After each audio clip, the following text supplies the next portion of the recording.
The third world war, மூன்றாவது உலகமகா யுத்தத்தை ஏற்படுத்துவதற்காக வேண்டி காய் நகர்த்தக்கூடிய இஸ்ரேல் லெபனானிலே தற்பொழுது என்ன நடந்து கொண்டிருக்கிறது? யுனைடெட் நேஷன் அசெம்பிளி, ஐநா சபையுடைய பொதுப்பேரவையில் இஸ்ரேலுடைய பிரதமர் பெஞ்சமின் நெத்தன்யாஹூ சொன்ன நச்சு கருத்துக்கள் என்ன? இதை பற்றி தான் இந்த பதிவிலே தெளிவாக பார்க்க இருக்கிறோம். அல்ஹம்துலில்லாஹி ரப்பில் ஆலமீன், அஸ்ஸலாத்து வஸ்ஸலாமு அலா ரசூலில்லாஹி அம்மா பஅத். கண்ணியத்திற்குரிய இறைவனின் நல்லடியார்களே, அல்லாஹ்வின் சாந்தியும் சமாதானமும் என்றென்றும் உங்கள் மீது உண்டாவதாக. கண்ணியமானவர்களே, மத்திய கிழக்கில் பெரும் போர் பதட்டம் தற்பொழுது நிலவிக் கொண்டிருக்கிறது. சொல்லப்போனால் இது மூன்றாவது உலக மகா யுத்தத்துக்குரிய அடிப்படையாக இருக்குமோ என்ற பயம் உலக நாடுகளுக்கு மத்தியிலே எழுந்திருக்கிறது. ஆரம்பமாக அக்டோபர் 7ஆம் தேதியிலிருந்து இந்த போர் ஆரம்பிக்கப்பட்டு நாட்கள் செல்ல செல்ல இது உக்கிரம் அடைகிறதே தவிர குறைந்த பாடு கிடையாது. காசாவிலே இஸ்ரேலுடைய மோசமான தாக்குதலின் காரணமாக 50,000-ஐ விட அதிகமானவர்கள் கொலை செய்யப்பட்டிருக்கிறார்கள். 90,000-ஐ விட அதிகமானவர்கள் படுகாயமடைந்திருக்கிறார்கள். 2 லட்சம் பேர் காயமடைந்திருக்கிறார்கள். அந்த காசா மக்கள் தங்களுடைய வீடுகளை இழந்து, உரிமைகளை இழந்து, உடைமைகளை இழந்து தனிமரமாக நிற்கக்கூடிய காட்சிகளை நாங்கள் பார்த்திருக்கிறோம். இதே போல காசாவிலே நடந்த இதே கொடூரமான நிலைமை தற்பொழுது லெபனானிலும் நடந்து கொண்டிருக்கிறது. அது யாரின் காரணமாக என்று பார்த்தால் இந்த இஸ்ரேலுடைய படையினரின் காரணமாகத்தான். காசாவுடைய போர் ஒரு பக்கம் நடந்து கொண்டிருக்க, மறுபக்கம் லெபனானையும் குறிவைத்து இந்த இஸ்ரேல் தாக்கிக் கொண்டிருக்கிறது. அதுவும் குறிப்பாக ஹிஸ்புல்லா என்ற அமைப்பை குறிவைத்து தெற்கு லெபனானிலே தொடர்ச்சியாக பல தாக்குதல்களை இஸ்ரேல் தற்பொழுது மேற்கொண்டு வருகிறது. தெற்கு லெபனானில் இருக்கக்கூடிய 1 லட்சம் பேரை அந்த இடத்தை விட்டு நீங்கள் வெளியேறிவிடுங்கள், நாங்கள் ஹிஸ்புல்லாவை அழிக்க வேண்டும் என்று சொல்லி லெபனான் மக்கள் 1 லட்சம் பேரை இடம்பெற வைத்திருக்கிறார்கள் இந்த இஸ்ரேலிய படையினர். காசாவிலே இந்த அளவுக்கு பயங்கரமான ஒரு சூழ்நிலை ஏற்பட்டிருக்கிறதோ இதே போல லெபனானிலும் ஏற்பட்டு விடுமோ என்று உலக நாடுகள் பயந்து கொண்டிருக்கிறார்கள். இஸ்ரேல் சொல்லக்கூடிய ஒரு குற்றச்சாட்டு, பொய் குற்றச்சாட்டு என்னவென்றால், மனிதர்களை, பொதுமக்களை எப்படி பலஸ்தீன போராளிகள் கேடயமாக வைத்து பாவித்தார்களோ இதே போல ஹிஸ்புல்லா படைப்பிரிவினர் லெபனான் பொதுமக்களை வைத்து கேடயமாக பாவிக்கிறார்கள். அதனால் நாங்கள் ஹிஸ்புல்லாவுக்கு தாக்குதல் நடத்தும் பொழுது பொதுமக்களுடைய உயிர்களும் போகிறது என்று ஒரு பொய் குற்றச்சாட்டை அவர்கள் வைக்கிறார்கள். இஸ்ரேலிய படையினருக்கும் ஹிஸ்புல்லா பிரிவினருக்கும் 1980 காலகட்டத்தில் இருந்தே யுத்தங்கள் மாறி மாறி நடந்து கொண்டிருக்கின்றன. ஆனால் அது சாதாரணமான ஒரு யுத்தமாகத்தான் நடந்தது. ஆனால் இந்த தடவை இது பெரும் ஒரு போராக மாறி இருக்கிறது. 2 தரப்பிலும் பயங்கரமான தாக்குதல்களை நடத்தி கொண்டிருக்கிறார்கள். வெற்றி தோல்வி இல்லாமல் நாட்கள் கழிந்து கொண்டிருக்கின்றது. ஆனால் இதிலே பாதிக்கப்பட்டிருப்பது பொதுமக்களும் குழந்தைகளும் பெண்களும் தான். கடந்த அக்டோபர் 7ஆம் தேதி பலஸ்தீனில் இருந்து இஸ்ரேலுக்கு அந்த தாக்குதல் நடத்தப்பட்டதற்கு பிறகு 8ஆம் தேதியிலிருந்து இந்த பலஸ்தீன் போராளிகளுக்கு ஆதரவு தெரிவிப்பதற்காக ஹிஸ்புல்லாவும் இவர்களுடன் இணைந்து இஸ்ரேலை தாக்க ஆரம்பித்தார்கள். இந்த தாக்குதலில் இருந்து சூடு பிடித்து தற்பொழுது இது பெரும் போர் பதட்ட நிலையாக மாறியிருக்கிறது. இந்த தாக்குதலின் காரணமாக லெபனானிலே 800க்கும் மேற்பட்ட பொதுமக்கள் மரணமடைந்திருக்கிறார்கள். அதுவும் 25ஆம் தேதி இஸ்ரேல் நடத்திய தாக்குதலின் காரணமாக அதே நாளில் ஒன்றும் தெரியாத 51 குழந்தைகள் கொல்லப்பட்டிருக்கிறார்கள். 233 பேர் படுகாயமடைந்திருக்கிறார்கள். ஒன்றும் அறியாத குழந்தைகளும் பெண்களும் பொதுமக்களும் தான் இப்படியாப்பட்ட யுத்தங்களின் மூலமாக பாதிக்கப்பட்டு கொண்டிருக்கிறார்கள். எங்களுக்கு தெரியும், கடந்த 27ஆம் தேதி pager attack, pager, walkie talkie, car battery, laptop, solar panel போன்றவை திடீரென வெடிக்க ஆரம்பித்தது லெபனானிலே. இதன் காரணமாக 2800க்கு மேற்பட்டவர்கள் படுகாயமடைந்திருக்கிறார்கள். 12 பேர், அதிலே 9 வயது சிறுமி உட்பட 12 பேர் உயிரிழந்திருக்கிறார்கள் இந்த பேஜர் கருவி வெடித்ததின் காரணமாக. இதை நிகழ்த்தியது யார் என்ற ஒரு குற்றச்சாட்டு இருந்து கொண்டிருந்தது. நேற்று முன்தினம் இஸ்ரேல் இதை நாங்கள் தான் செய்தோம் என்பதை ஒப்புக்கொண்டிருக்கிறார்கள்.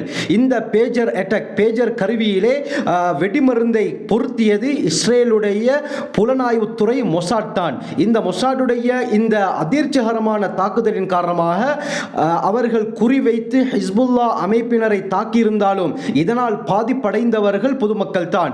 இஸ்ரேல் இதை பற்றி சொல்லும் பொழுது நாம் ஹிஸ்புல்லா அமைப்பினரை தான் குறிப்பார்த்து இந்த பேஜர் மூலமாக தாக்கினோம், ஆனால் பொதுமக்கள் இதற்குள்ளால் வருவார்கள் என்று நாங்கள் நினைக்கவில்லை என்று ஒரு கேவலமான ஒரு காரணத்தை முன்வைக்கிறார்கள். இது மிகப்பெரிய போர் விதிமீறல் என்பதாக உலக நாடுகளுக்கு மத்தியில் இருந்து இஸ்ரேலுக்கு எதிர்ப்பு வந்திருந்தும் கூட அதை இவர்கள் கணக்கெடுக்காமல் தொடர்ச்சியாக பொதுமக்கள் வசிக்கக்கூடிய இடங்களை குறிப்பார்த்து தாக்கிக் கொண்டிருக்கிறார்கள். இதன் காரணமாக ஒன்றும் அறியாத பல குழந்தைகள் கொல்லப்பட்டிருக்கிறார்கள்.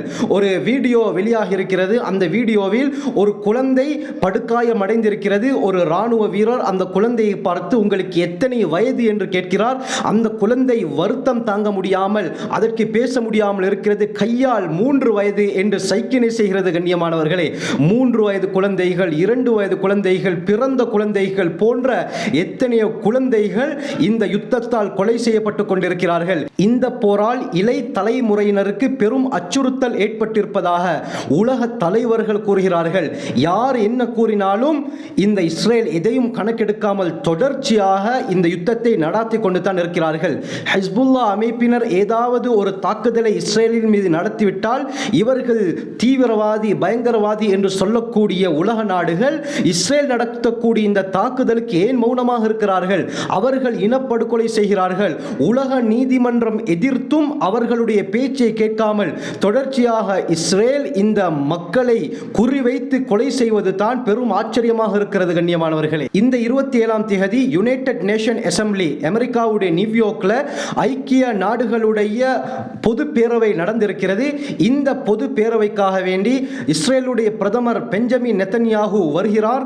அவர் பிளைட்ல இருந்து இறங்கும் பொழுதே பிரஸ்ஸை பார்த்து சொன்ன விடயம், ஹிஸ்புல்லாவை முழு சக்தியுடன் நாங்கள் தொடர்ந்து தாக்குவோம், எம்முடைய இலக்கை அடையும் வரை நாங்கள் நிறுத்த மாட்டோம் என்று பகிரங்கமாக சொல்கிறார். ஆனால் இதை எந்த உலக நாடுகளும் கணக்கெடுக்காமல் இருக்கிறது. இது தான் ஆச்சரியமாக இருக்கிறது. கண்ணியமானவர்களே, இந்த யுனைடெட் நேஷன் அசெம்பிளி இந்த பொது பேரவையில் பெஞ்சமின் நெத்தன்யாகு பேச வருகிறார். இவர் பேச ஆரம்பிக்கும் பொழுதே எத்தனையோ நாட்டு பிரமுகர்கள் அந்த சபையிலிருந்து எழுந்து செல்வதை நாங்கள் பார்க்கிறோம். இந்த நேரத்திலே இவர் தைரியமாக அந்த அசெம்பிளியில் சொன்ன விடயம்தான், இஸ்ரேலில் இருக்கக்கூடிய சாதாரண ஒரு பொதுமகனுடைய உள்ளத்திலே, உணர்விலே நாங்கள் முழுமையான பாதுகாப்புடன் இருக்கிறோம் என்ற உணர்வு ஏற்படும் வரை நாங்கள் தொடர்ச்சியாக தாக்குதலை நடத்தி கொண்டு தான் இருப்போம், நிறுத்த மாட்டோம் என்பதாக இந்த யுனைடெட் நேஷன் அசெம்பிளியில் பகிரங்கமாக தைரியமாக கூறுகிறார். இவர் சொல்லக்கூடிய வார்த்தைகளுக்கு யூரோப் நாடு பிரமுகர்கள் எல்லாம் கைத்தட்டி ஆரவாரம் செய்கிறார்கள். இப்படி USA உட்பட ஐரோப்பிய நாடுகள் இஸ்ரேலுக்கு பின்னால் இருப்பதின் காரணமாகத்தான் இந்த அளவுக்கு இஸ்ரேலுக்கு தைரியம் ஏற்பட்டிருக்கிறது. ஒரு புறம் காசா மக்களை தாக்கிக் கொண்டிருக்கிறார்கள், மறுபுறம் லெபனானை தாக்கிக் கொண்டிருக்கிறார்கள். இப்படி நடக்கும் பொழுது இது 3வது உலக மகா யுத்தம் ஏற்படுவதற்கும் சாத்தியம் இருக்கிறது. கண்ணியமானவர்களே, அல்லாஹ் தான் இந்த முஸ்லிம்களை பாதுகாக்க வேண்டும். இந்த யூதர்களுடைய சதித்திட்டத்தை அடியோடு இல்லாமலாக்க வேண்டும். இவர்கள் வேறு ஒரு விடயத்தை நோக்காக வைத்துக் கொண்டு இவ்வாறு பொதுமக்களை ஆக்கிரமிக்கிறார்கள், பொதுமக்களை அழிக்கிறார்கள். அந்த அமைப்பை முழுமையாக இல்லாமல் ஆக்குவோம் என்று சொல்லி பொதுமக்களை குறிவைத்து தாக்கி அந்த இடங்களை எல்லாம் அபகரிக்க பார்க்கிறார்கள்.